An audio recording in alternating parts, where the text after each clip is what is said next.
పవన్లో ప్రభుత్వ స్థలాలంతా కబ్జా చేపట్టారు చాలామంది.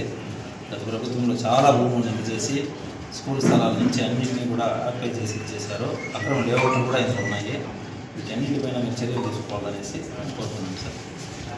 దీనికి సంబంధించి కొన్ని ఇచ్చాము. ఈ స్థలాలను కూడా మీరు గుర్తించి ప్రజలకు న్యాయం చేయాలని కోరుకుంటున్నాం.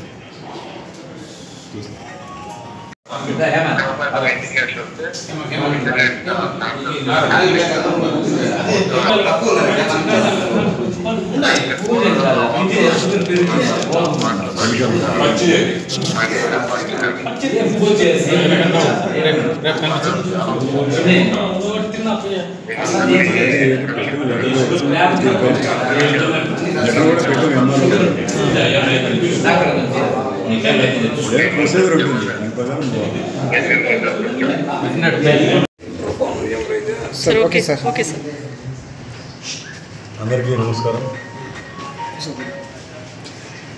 ఏదైతే మనకు పల్మేరు పట్టణంలో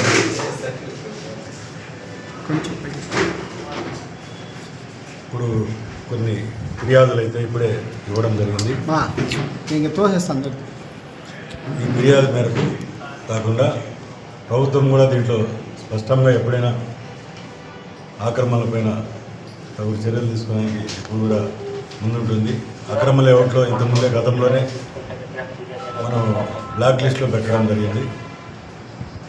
వాళ్ళందరినీ కూడా ఎటువంటి కన్స్ట్రక్షన్ లేకుండా స్టాప్ చేసినాం. రెగ్యులరైజేషన్ కూడా ఈరోజు లాస్ట్ డేట్ అవకాశం కూడా ఈరోజు ప్రజలు ఉపయోగించుకునే వారు చేసుకోవచ్చు. సాయంత్రం లోపల అప్లై చేసుకుంటే ఎవరైనా చేసుకున్నారు సార్?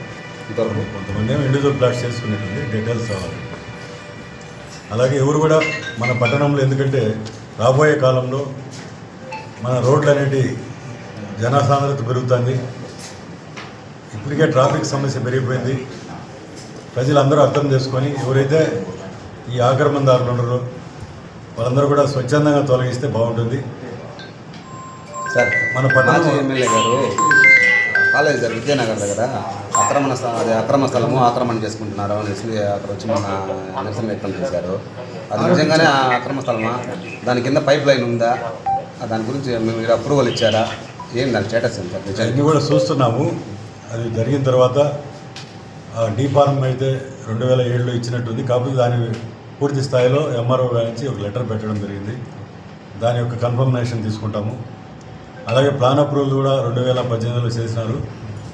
దానికి సంబంధించినటువంటి డీటెయిల్స్ తీసుకునేదానికి కూడా వెరిఫై చేస్తున్నాము. అలాగే రిజిస్ట్రేషన్ కూడా జరిగింది. రిజిస్ట్రేషన్ కూడా మనం రిజిస్ట్రార్ నుంచి కూడా తీసుకుంటున్నాము. ఆ డీటెయిల్స్ అన్నీ వచ్చిన తర్వాత మనం ఏదైనా తదుపరి చర్యలు తీసుకునేదానికి ఉంటుంది. దాని కింద పైప్ లైన్ ఉందా సార్? పైప్ లైన్ అనేది ఎమ్మెల్యే గారు, మాజీ ఎమ్మెల్యే గారు పైప్ లైన్ ప్రస్తుతం రన్నింగ్ పైప్ లైన్ ఏమీ లేదు. ఎప్పుడో 10 ఏళ్ళ కిందట ఏమన్నా అన్యూజ్డ్ పైప్ ఉంటే తెలియదు. అది కూడా మనకు, ఎందుకంటే ప్రజెంట్ మన కాలపల్లి నుంచి వచ్చేటువంటి పైప్ లైన్ అంతా కూడా రోడ్డుకి అవుట్ సైడ్ ఉంది. డిస్ట్రిబ్యూషన్ లైన్ కూడా మన స్కూల్ కాంపౌండ్ దగ్గర ఉంది.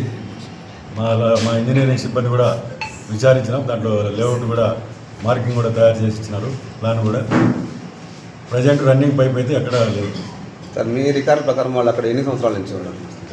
వాళ్ళ ఆధీనంలో ఉంది అమౌంట్? ఆధీనం అంటే మనకు 2018లో ప్లాన్ అప్రూవల్ తీసుకున్నారు. మనకు వాళ్ళు ట్యాక్స్ కూడా 2017 నుంచి కట్టినారు, నుంచి కడుతున్నారు. కాకపోతే కానీ కోర్టు కూడా దానికి డైరెక్షన్ ఇంతకుముందు ఇచ్చింది, 2022లో ఇచ్చినది. ఫర్దర్ దాన్ని ఏం చేయొద్దని ఇచ్చినది. దానిపైన ఫర్దర్ యాక్షన్ కోసం ఏం లేదని చెప్పడం జరిగింది. తదుపరి చర్యలన్నీ కూడా ఇప్పుడు మనం ఏమేమి కూడా అన్నీ తీసుకుంటాం. ఇప్పుడు రిప్రజెంటేషన్ కూడా ఇచ్చినారు. వాళ్ళని కూడా మేము కూడా పరిశీలన తీసుకుంటాము. దీనికి సంబంధించిన ఆర్డీఓ గారు, కలెక్టర్ గారు దానిపైన ఆల్రెడీ వాళ్ళ డిస్కషన్లో ఉంది. కాబట్టి రెవెన్యూ గవర్నమెంట్ ల్యాండ్ అంటే వాళ్ళే చూస్తారు. మన మున్సిపల్ ల్యాండ్ అయితే మనదేమన్నా ఆ ప్లాన్ అప్రూవల్కి సంబంధించింది.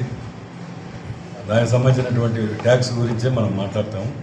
అది రస్తాపురం పోకు అంటాను కదా, అదేం మనకు తెలియదు. రెవెన్యూ వాళ్ళు డిసైడ్ చేయాల్సి ఉంటుంది. సర్వే కూడా చేయాల్సి ఉంటుంది. అయినా కూడా రిపోర్ట్లు అడిగినాం. అయినా అడిగిన తర్వాత దానిపైన ఏమొస్తుందో చూసుకొని ఫర్దర్ యాక్షన్కు వాళ్ళు రెవెన్యూ వాళ్ళు ఏం తీసుకోవాలి, మనం ఏం తీసుకోవాలి దానిపైన తప్పకుండా చేయాలి.